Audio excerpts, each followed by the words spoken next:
Subversion is the term, if you look in a dictionary or criminal code to that matter, usually is explained as a part of activity to destroy things like religion, government, system, political, economical system of a country.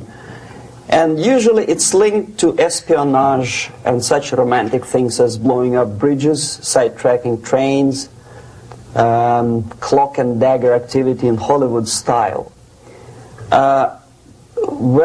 What I'm going to talk about now has absolutely nothing to do with the cliché of espionage or KGB activity of collecting information. So the greatest mistake or misconception, I think, is that whenever we are talking about KGB, for some strange reason, starting from Hollywood movie makers to professors of political science and quote-unquote experts on Soviet affairs, or Kremlinologists as they call themselves, they think that the most desirable thing for Andropov and the whole KGB is to steal blueprints of some supersonic jet, bring it back to Soviet Union and sell it to the Soviet military-industrial complex. It's only partly true. If we take the whole time, money, and manpower that the Soviet Union and KGB in particular spends outside of USSR border, we will discover, of course there are no official statistics unlike with CIA or FBI, that the espionage as such occupies only 10 to 15% of money, time, and manpower. 15% of the activity of KGB. The rest, 85%, is always subversion. And unlike a dictionary of English, Oxford Dictionary, subversion in Soviet terminology means always a destructive, aggressive activity aimed to destroy the country, nation, or geographical area of your enemy. So there's no romantics in there, absolutely. No blowing up bridges, no microfilms in Coca-Cola cans, nothing of that sort. No James Bond nonsense. It's most of this activity is overt, legitimate, and easily observable if you give yourself time and trouble to observe it. But according to the law and law enforcement systems of the Western civilization, it's not a crime. Exactly because of misconception, manipulation of terms. We think that subverter is a person who is going to blow up our beautiful bridges. No. Subverter is a student who comes for exchange, a diplomat, an actor, an artist, a journalist like myself was 10 years ago. Now, subversion is an activity which is a two-way traffic. You cannot subvert an enemy which doesn't want to be subverted. If you know history of Japan, for example, before 20th century, Japan was a closed society. The moment a foreign boat comes to the shores of Japan, the Imperial Japanese Army politely tells them to get lost. And if American salesman comes to the shore of Japan, let's say 60 or 70 years from now back, and says, oh, I have a very beautiful vacuum cleaner for you, with the good financing, he says, please leave us, we don't need your vacuum cleaner. If they don't leave, they shoot them to preserve their culture, ideology, traditions, values intact. You were not able to subvert Japan. You cannot subvert Soviet Union because the borders are closed. The media is censored by the government. The population is controlled by the KGB and internal police. With all the beautiful glossy pictures of Time magazine and Magazine America, which is published by the American embassy in Moscow, you cannot subvert Soviet citizens because the magazine never reaches Soviet citizens. It's collected from the newsstands and thrown to garbage can. Subversion can be only successful when the initiator, the actor, the agent of subversion has a responsive target. It's a two-way traffic. United States is a receptive target of subversion. There is no response similar to that one from United States to the Soviet Union. It stops halfway somewhere. It never reaches here. The theory of subversion goes all the way back 2,500 years ago. The first human being who formulated the tactics of subversion was a Chinese philosopher by the name of Sun Tzu.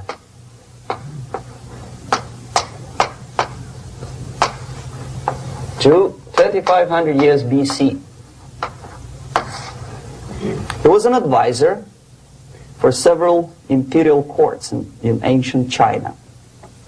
And he said, after long meditation, that to implement state policy in a warlike manner, it's the most counterproductive, barbaric, and inefficient to fight on a battlefield.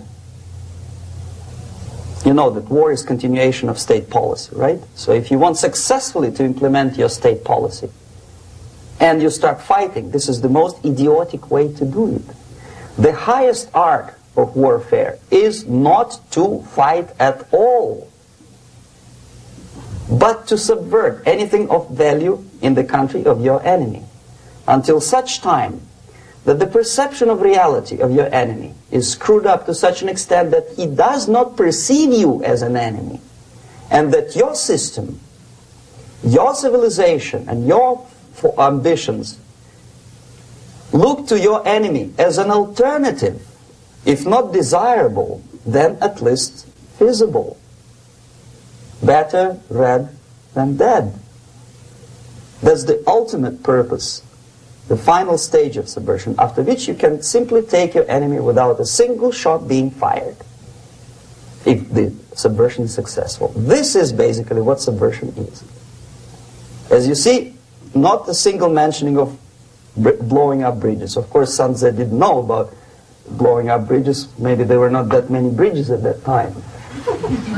But the basics of subversion is being taught to every student of K.G.B. school in USSR and to officers of military academies.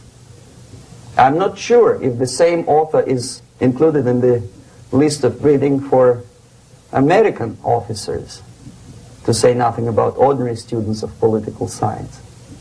I had difficulty to find the translation of Sun Tzu in the library of a university in Toronto and later on here in Los Angeles. But it's a book which is not available. It is forced to every student in USSR. Every student who is taught to be dealing further in his future career with foreigners. What subversion is? Basically, it consists of 4 periods, time-wise. If we start from here and go this way, time, right? This is the beginning point. The first stage of subversion is the process which is called, basically, demoralization. It says for itself what it is.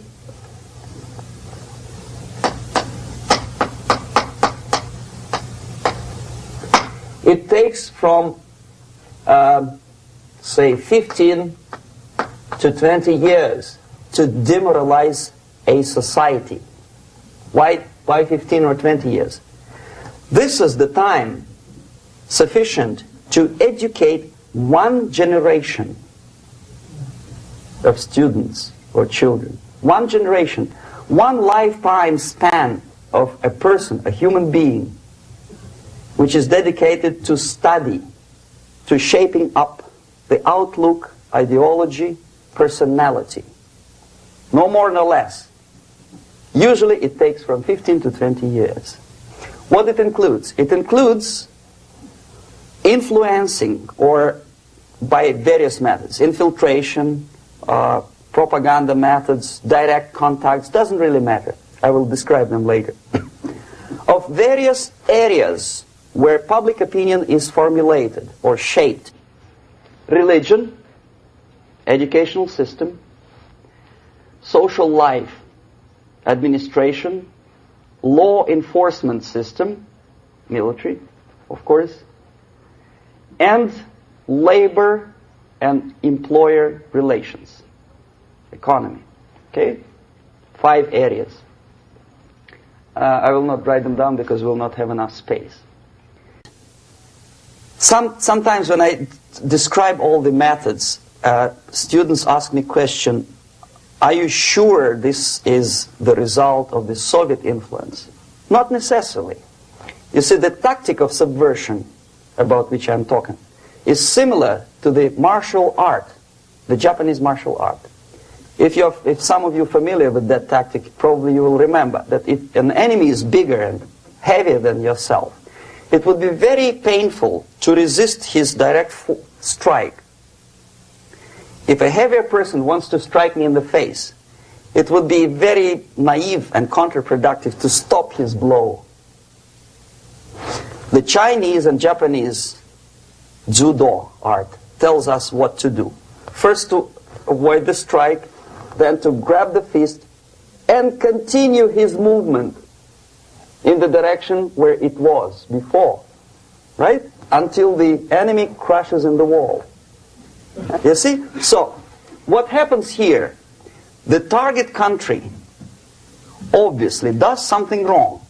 If it's a free democratic society, there are many different movements within the society.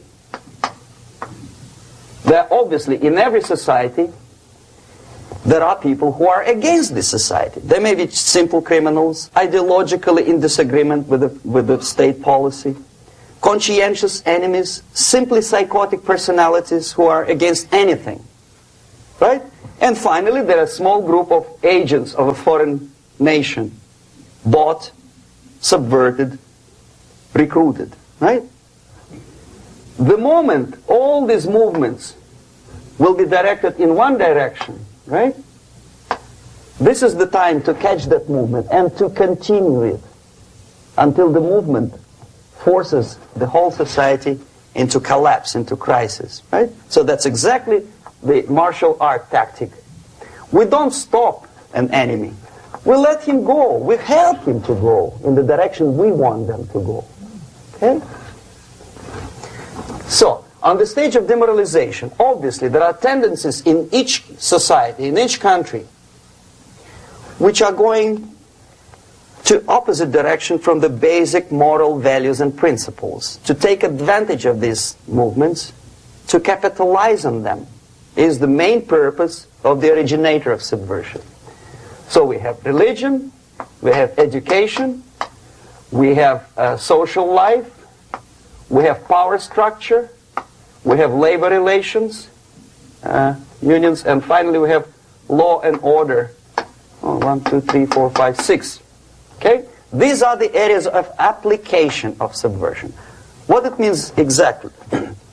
In case of religion, destroy it, ridicule it, replace it with various sects, cults, which bring people's attention, faith, whether it is naive, primitive, doesn't really matter.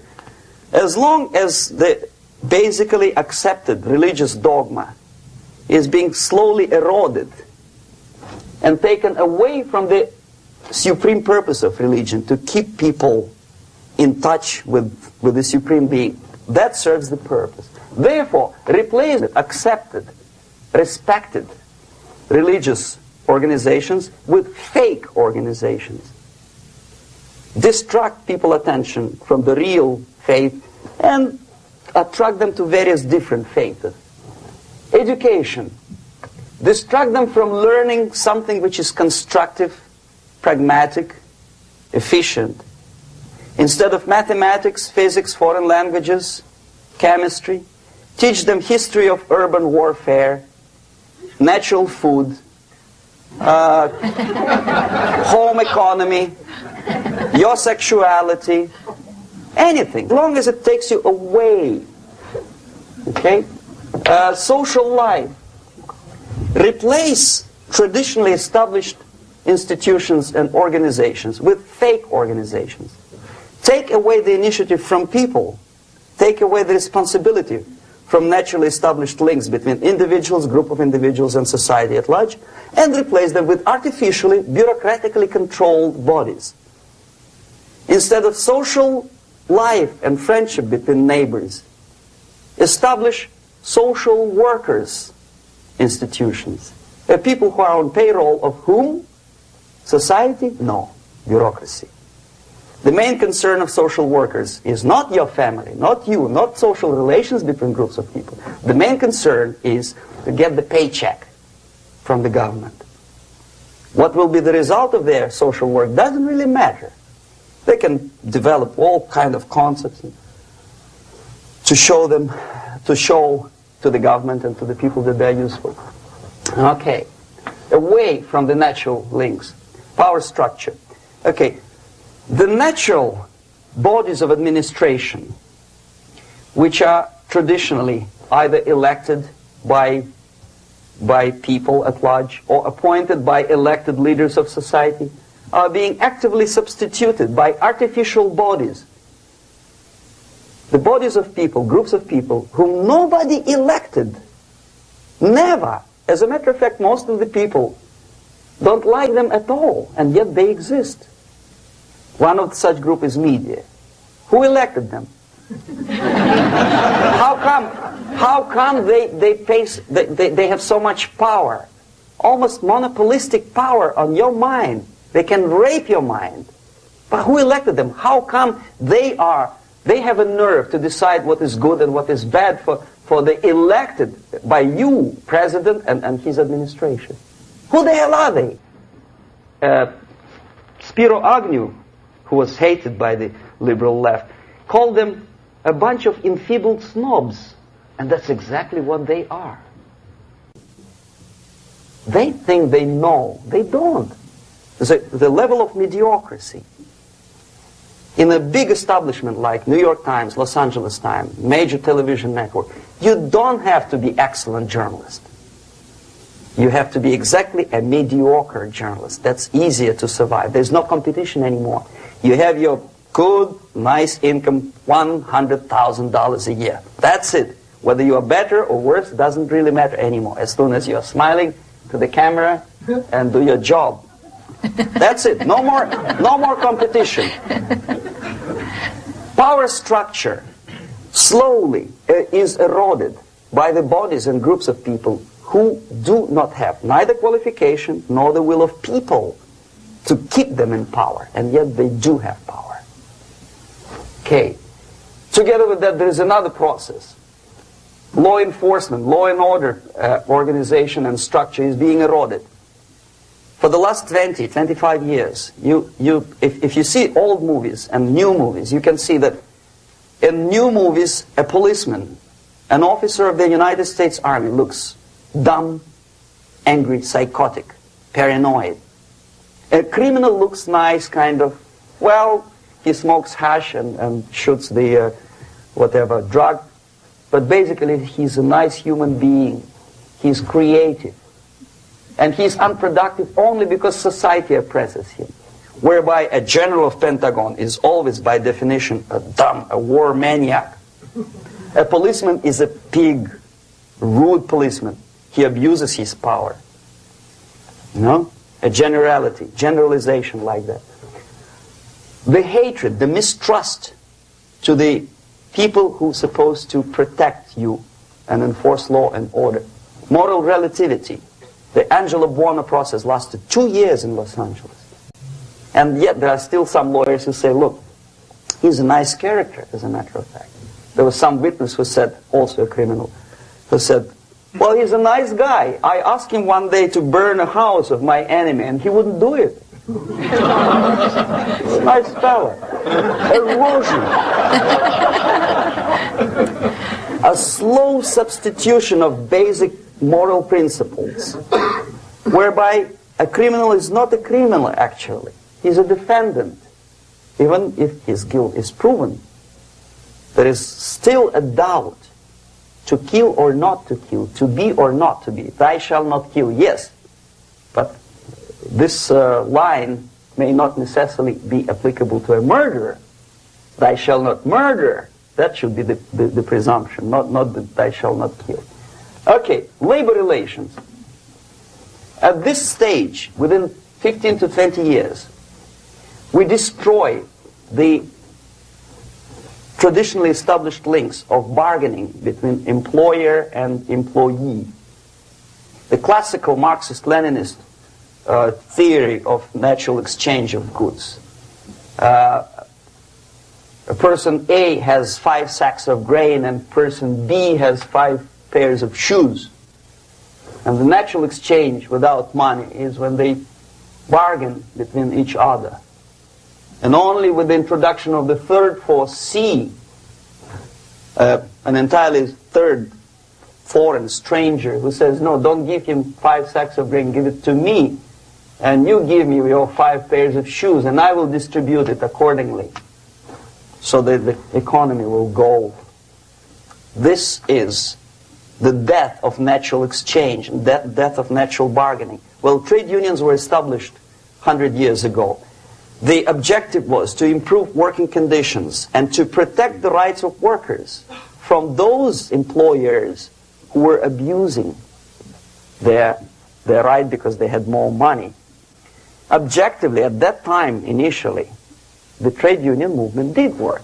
What we see now is that the bargaining process is no longer resulting in the compromise, which is leading objectively to betterment of working conditions and increase of salary. What we see is that after each prolonged strike, the workers lose. Even if they have 10% increase of their salaries, they cannot catch up due to inflation and due to missed time. More than that, millions of people suffer from that strike because economy now is interdependent. It's intertwined like one body. If previously steel workers, say 100 years ago, could strike and nobody would suffer, now it's impossible anymore. If a garbage collector strikes today, the rest of the multi-million city is stinking. I mean, there's no more service. In Quebec, for example, we had the electricians who were on strike in the middle of winter. You can freeze your bottom, and they still were on strike. Did they catch up with the salary? No, they lost. Who benefited? The leaders of trade unions. What is the motivation for strike? Improving of a workers' condition? No, obviously it's not. Then what is it? Ideology. To prove to these capitalists. And the obedient horde of workers, like sheep, follow these people. And they cannot disobey. Why? Because if they do, you know what happens to them. Pickets, murders, shooting truck drivers by picketers. In Montreal, for example, I saw with my own eyes when I was correspondent of CBC International, Canadian Broadcasting Corporation, when the workers of aircraft factory destroyed computers and the equipment in the factory. And the administration employed strike breakers. Their cars were turned upside down and burned. Their houses were burned. Their kids were intimidated. And some victims were there. Of that you can be sure. Why? To improve conditions of workers? No. Ideology. Okay, so this is what happens basically. It may or may not happen without the help of the Soviet Union. But the natural tendencies are being greatly taken advantage of and capitalized by the Soviet propaganda systems. How? Whenever trade union strikes, we have influx of propaganda, mass media, ideological dissemination. The workers' right, and we repeat it like parrots. Yes, workers' right. Whose rights? Workers? No. The only freedom of worker to sell his labor according to his own desire and will is taken away from him. By whom? By trade union boss. Unlimited power is given. Responsibility. I want to sell my labor not for $2.50 an hour, but for $2. I don't have right. My freedom is denied to me. I know that if I sell my work for $2 an hour, not for $3 an hour, I will compete better with the other guy who is lazy and more greedy. I don't need $3. I need only $2. No, I was made to believe by media, by business, by advertising agencies that I need more and more and more. Have you ever heard any advertising on TV to consume less? No. No way. Whether you need a six-cylinder car or not, you have to buy it. And hurry up. When I was driving here on the local radio station, an excited announcer said, "You hurry up, rush and save, save, save. There is a pantyhose sale." Save by buying more. See? Of course. It would be too naive to expect that K.G.B. makes that advertising agency to do such a crazy commercial. No, of course not. But what we did when I was working for Novosti Press, we would snow plow editorial offices, student organizations, religious groups with literature of class struggle. If not directly Marxism-Leninism propaganda, then a propaganda of legitimate aspirations of working class, betterment of life, equality. Equality, mind you. President Kennedy once said, we will make America to believe that people are born equal. Are people born equal? Is there any mentioning in the Bible or any other holy scripture in any religion, if you don't believe me, go to the library and check it. There is not a single word about equality. Just the opposite.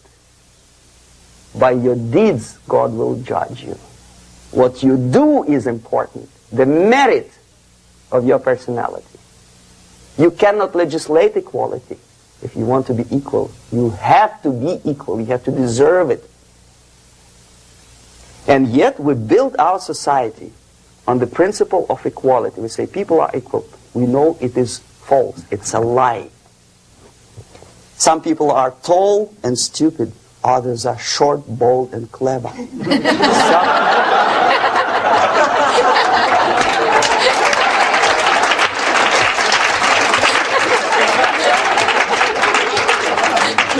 If we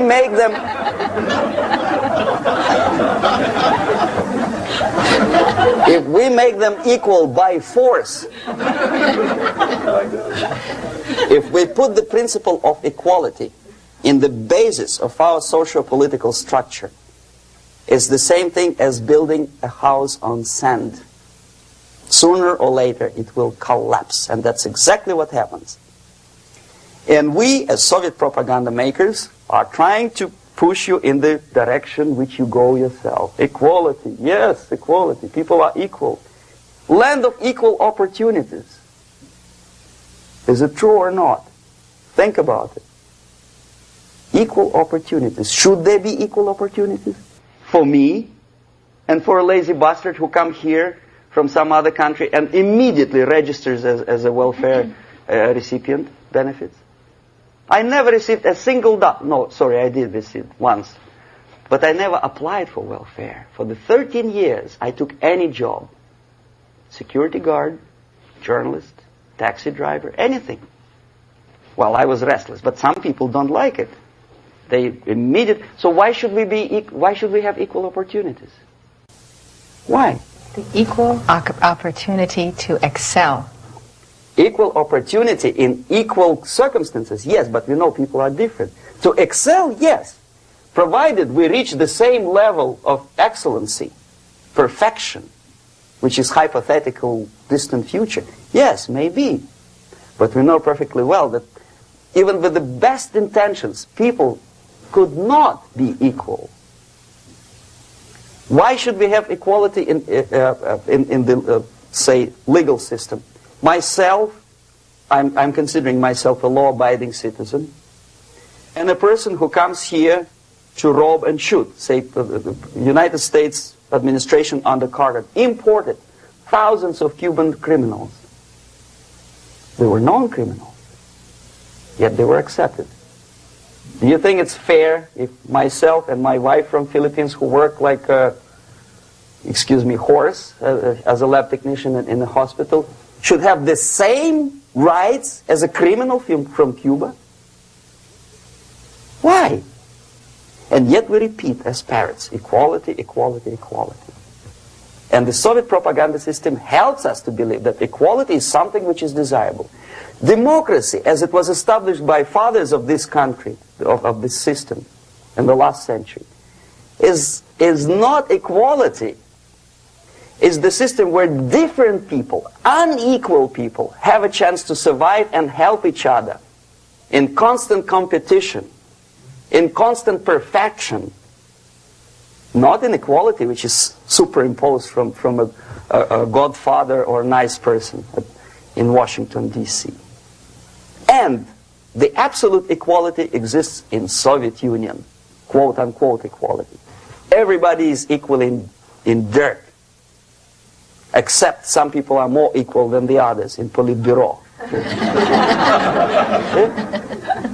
So, the moment you bring a country to the point of almost total demoralization, when nothing works anymore, when you are not sure whether it is right or wrong, good and bad, but there's no division between evil and good, when even the leaders of church sometimes say, well, violence for the sake of justice, especially social justice, is justified in countries like Nicaragua, El Salvador, well, maybe Rhodesia, and we listen to them and say, yeah, probably it's true. Is it true? No, it is not true. Violence is not justified, especially for the sake of quote-unquote social justice introduced by Marxist-Leninists, that is my former colleagues from Novosti Press Agency. Okay, so we reach that point. The next step is destabilization.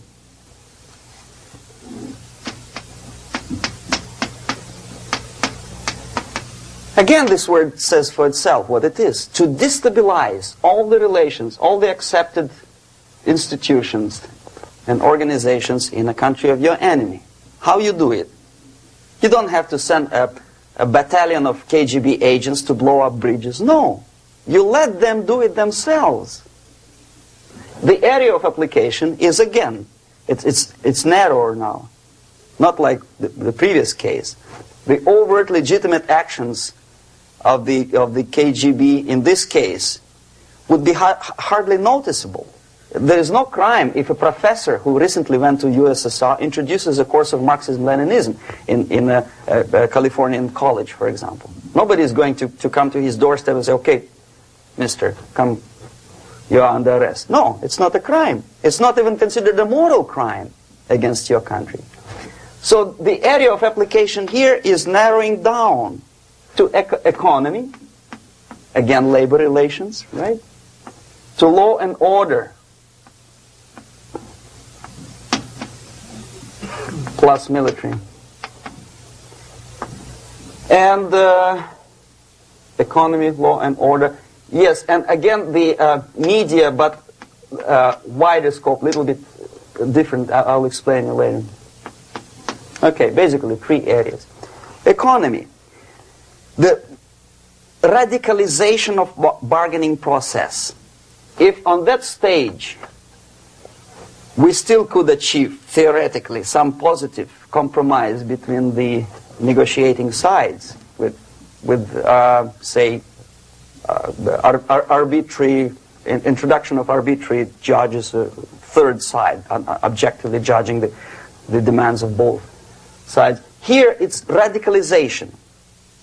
On the stage of destabilization, we cannot come to compromise even within a family. The husband and wife couldn't figure out which is better. Husband wants his kids to eat at the table, and wife wants a child to roam around the room and drop food all over the floor. They cannot come to compromise unless they start a fight. It's impossible to reach a compromise, constructive compromise, between neighbors. Some people say, I don't like you to watering your lawn at that time because exactly at that time I'm walking my dog and he's getting nervous. He cannot pass his bowels, you know. So they cannot compromise. They go to a civil court or something like that. Radicalization of human relations. No more compromise. Fight, fight, fight. The normal, traditionally accepted relations are destabilized. The relations between teachers and students in schools and colleges. Fight. The relations between, in economical sphere, between laborers and employers are further radicalized. No more acceptance of the legitimacy of demands of workers. Unlike Japanese, with the theory Z, if you ever heard about it, where the workers are involved in the decision-making process, therefore they don't have moral incentive to fight their bosses. In the United States, it's just the opposite. The harder is the fight, the better. The more heroic they look. When the Greyhound network was on strike recently, the correspondents of local TV networks all over the United States were approaching the strikers, and they say, oh yes, we are doing something nice. They look like heroes and they were proud. There was some family, the husband was bus driver. Now they decided in a protest against the bosses to camp somewhere in the forest. And they were presented to the audience as a heroic, nice people. You see? The violent clashes between passengers, picketers, and the strikers are presented as something normal. 10, 15, 20 years ago, we would be angry, say, why so much hatred? Today we are not. We say, well, it's commonplace. Radicalization, militarization sometimes.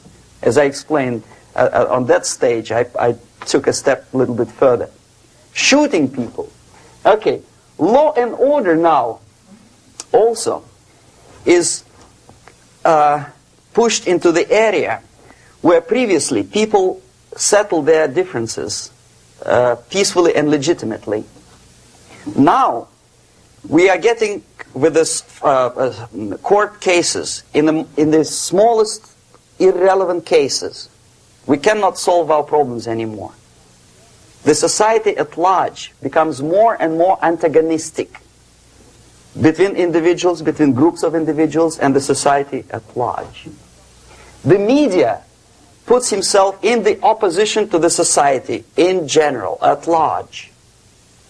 Separate, alienated. Okay?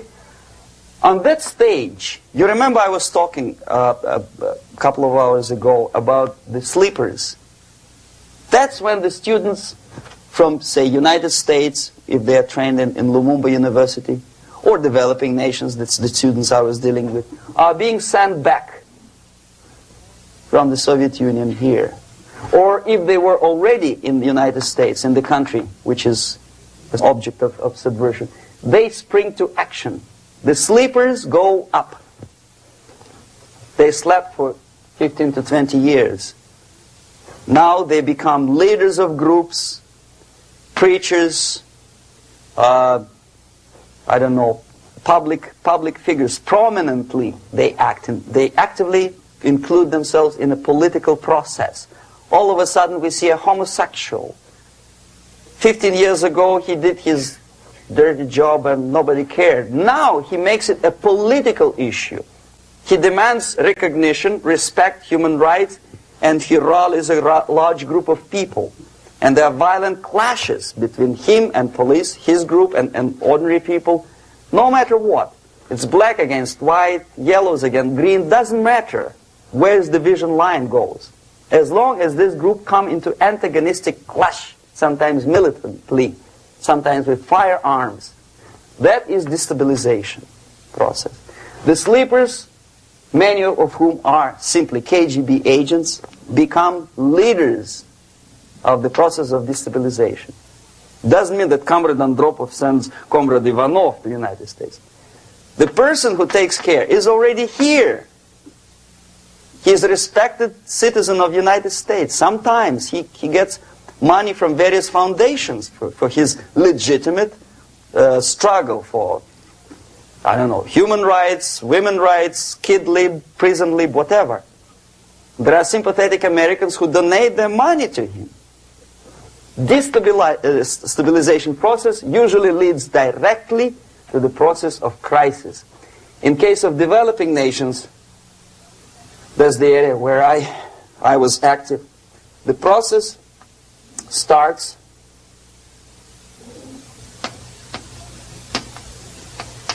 when the legitimate bodies of power, the social structure collapse. It cannot function anymore.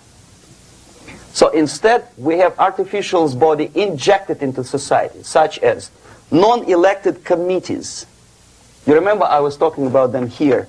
Social workers who are not elected by people, media who are self-appointed rulers of your opinion, some strange groups which claim that they know how to lead society forward. They don't usually. All they care is how to collect donations and sell their own concocted ideology, mixture of religion and ideology. Here, we have all this artificial body claiming power. If the power is denied to them, they take it by force. In case of Iran, for example, all of a sudden we have revolutionary committees. What kind of revolution? There was no revolution yet, and yet they had the committees. They were taking power of judgment. They had the power of execution, they had the power of legislation, and that they had the power of judicial. All of them combined in one person, who is half-baked intellectual, sometimes graduated from Harvard University or Berkeley.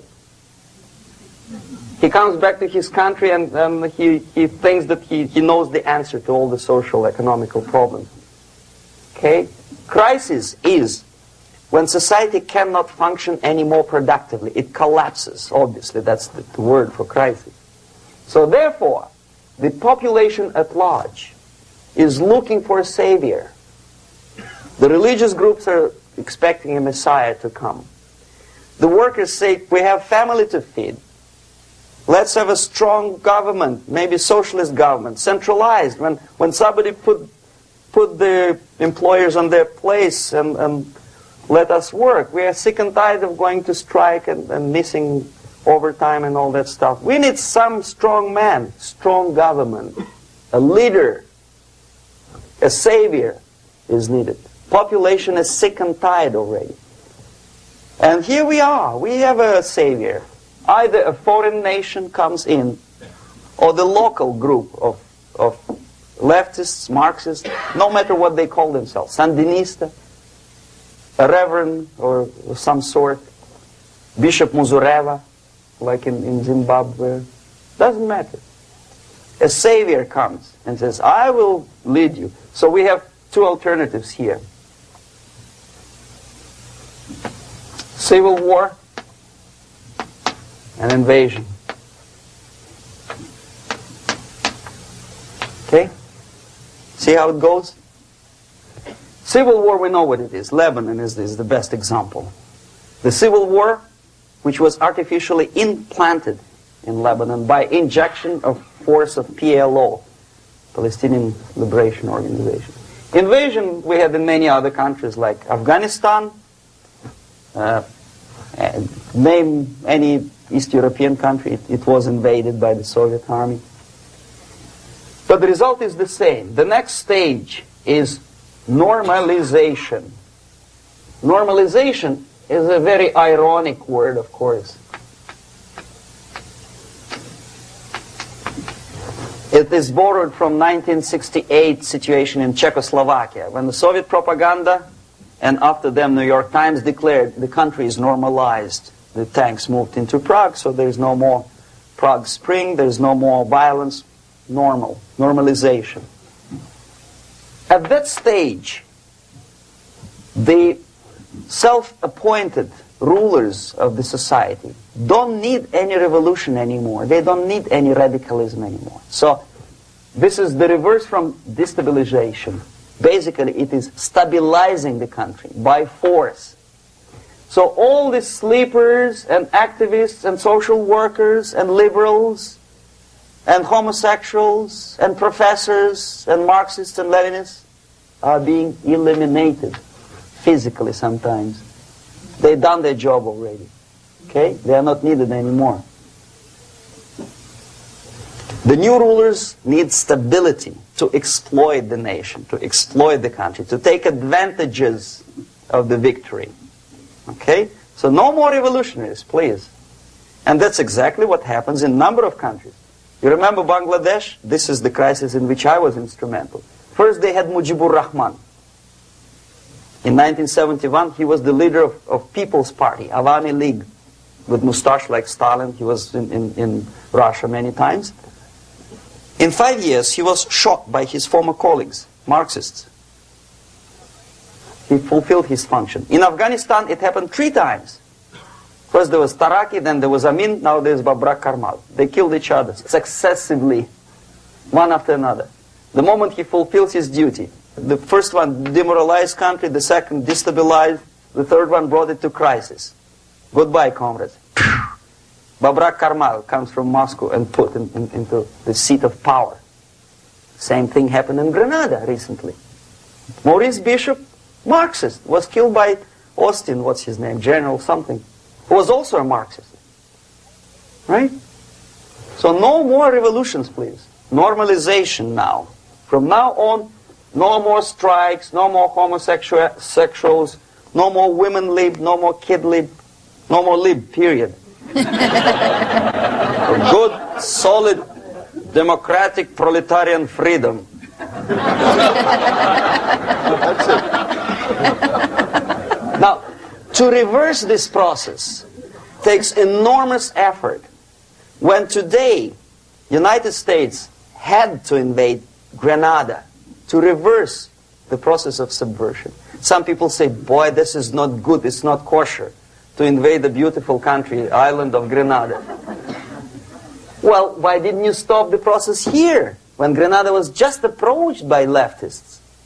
Why not to prevent Maurice Bishop to come in power in the first place? Did Grenadians want him? Very questionable. They didn't know who was Maurice Bishop in the first place. He came to power by coup d'etat himself. Okay? No, we let the situation develop further and further and further until the crisis and normalization very soon. And then United States decided to invade country, discovering that the country was absolutely a military base for the Soviet Union.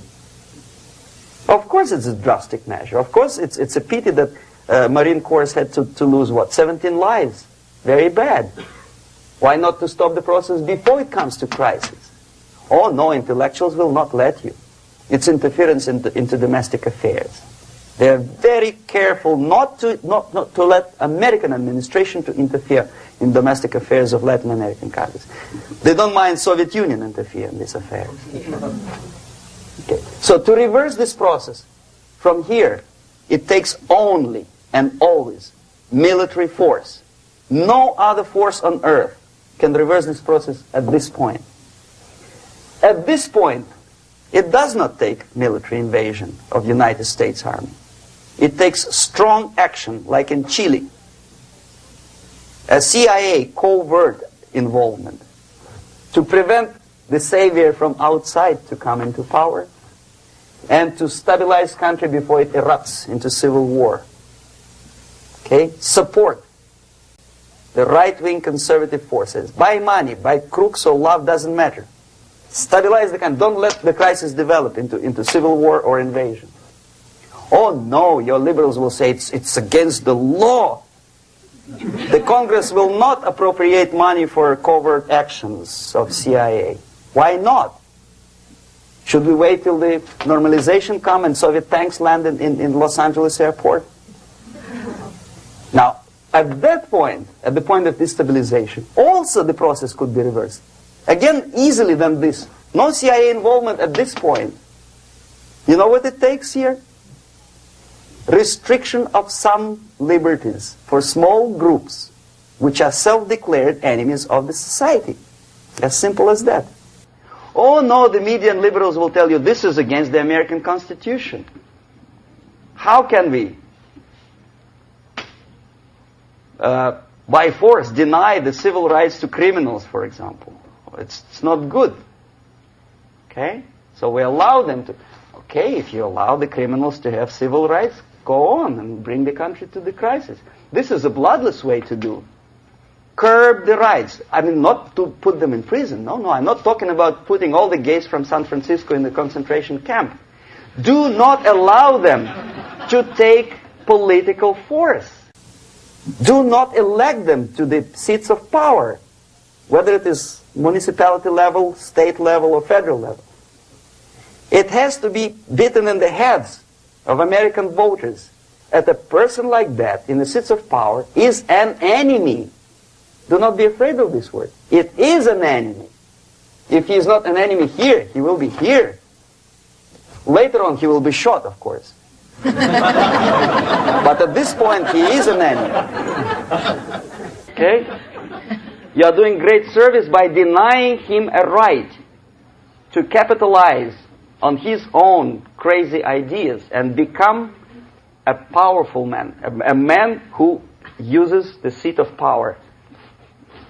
Restriction of certain freedoms and permissiveness at that point would prevent sliding into crisis and probably will return the process of destabilization.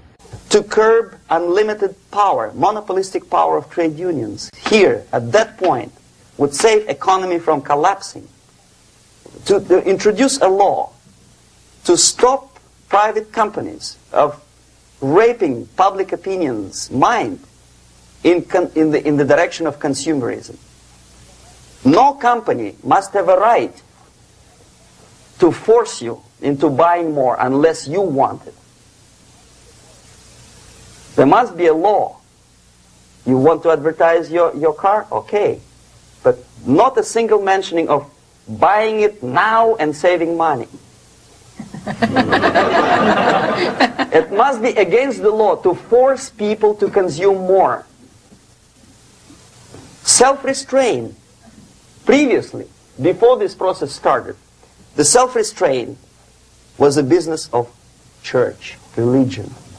Because our preachers, the fathers of church, would tell us, material values are good, but it's not the prime function of human being. Because you have to live with something. Obviously, the design for our life is not to consume more deodorants. There must be something greater. If such a complicated instrument as human body was created, obviously there must be some higher purpose for that. And it's very easy to avoid destabilization by denying the greedy companies one little freedom, one little liberty, forcing you into turning yourself into processors of unwanted products and goods. They turn you into machines, like the worm who there's inlet and outlet. So, and how long an average appliance lasts these days? Less than a year. Why? Where's workmanship? Oh, we want you to buy more. Okay. Destabilization process could be easily overcome if, as I say, the society, by its own will or after persuasion by the leaders, will come to the idea of self-restraint. It's so hard, we want to consume more, but you have to. Unless you will come to this stage, when, as we say in Russia, if Sahara Desert ever becomes a communist state, there will be shortage of sand. So you have to curb your... You have to curb your expectations at this point before it's too late. But no, we don't want to do it. Demoralization process. Again, it's the easiest thing to reverse. First of all, by restricting import of propaganda. The easiest thing to do. Unlimited, unrestrained import of Soviet literature, Soviet journalists, giving Soviet propaganda and ideological agitators equal time on American TV network. It has to be stopped. And it's easy. They won't be offended, mind you. As a matter of fact, they will respect America more. But when my former colleague Vladimir Posner appears on Nightline And Ted Koppel asked him, well, Vladimir, what do you think about this? And what can he think? He is an instrument of propaganda. He thinks what Comrade Andropov tells him to think. He's just a nice, articulate mouthpiece of the Soviet subversion system. And Ted Koppel makes you believe that my friend Vladimir Posner thinks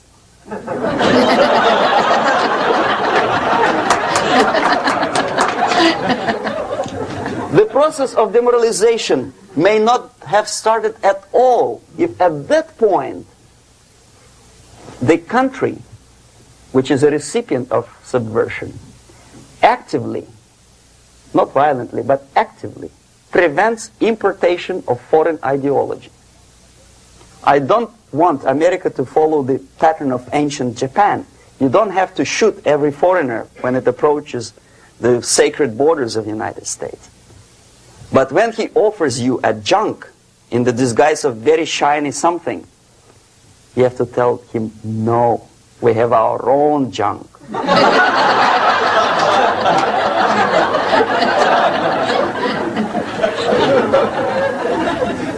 If at that point the society is strong, brave, and conscientious enough to stop importation of ideas which are foreign, then the whole chain of events could be prevented. Recently I've been to Philippines, and I was shocked how in big cities like Manila, children listen to deafening music.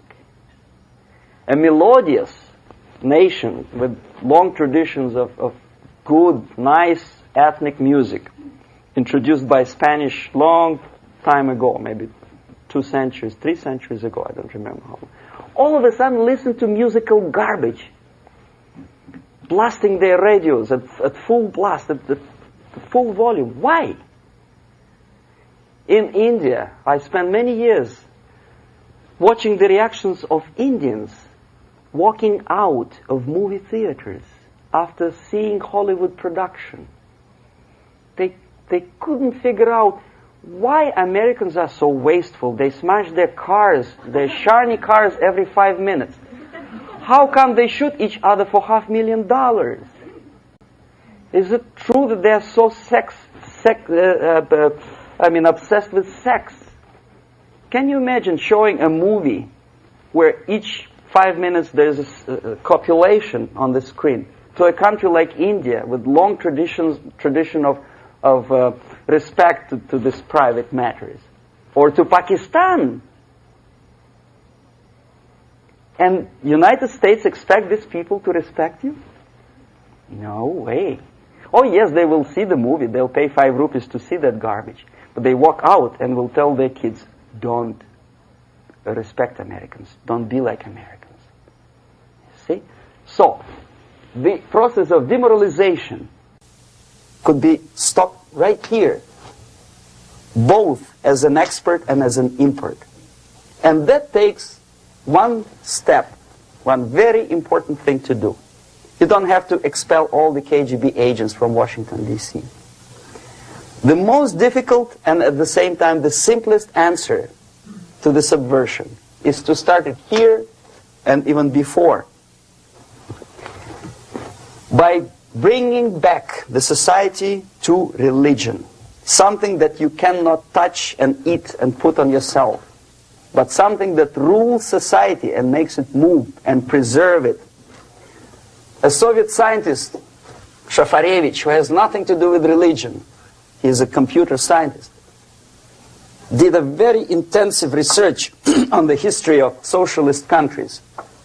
He calls socialist or communist any country with a centralized economy and a pyramidal style of power structure.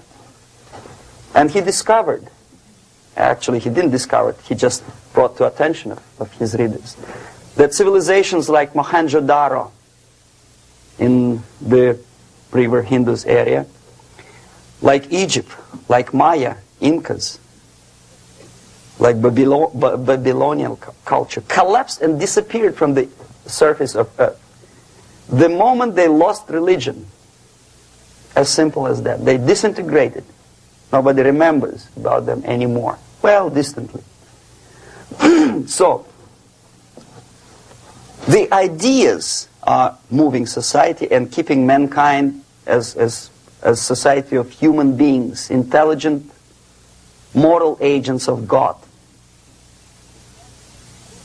The facts, the truth, the exact knowledge may not. All the sophisticated technology and computers will not prevent society from disintegrating and eventually dying out.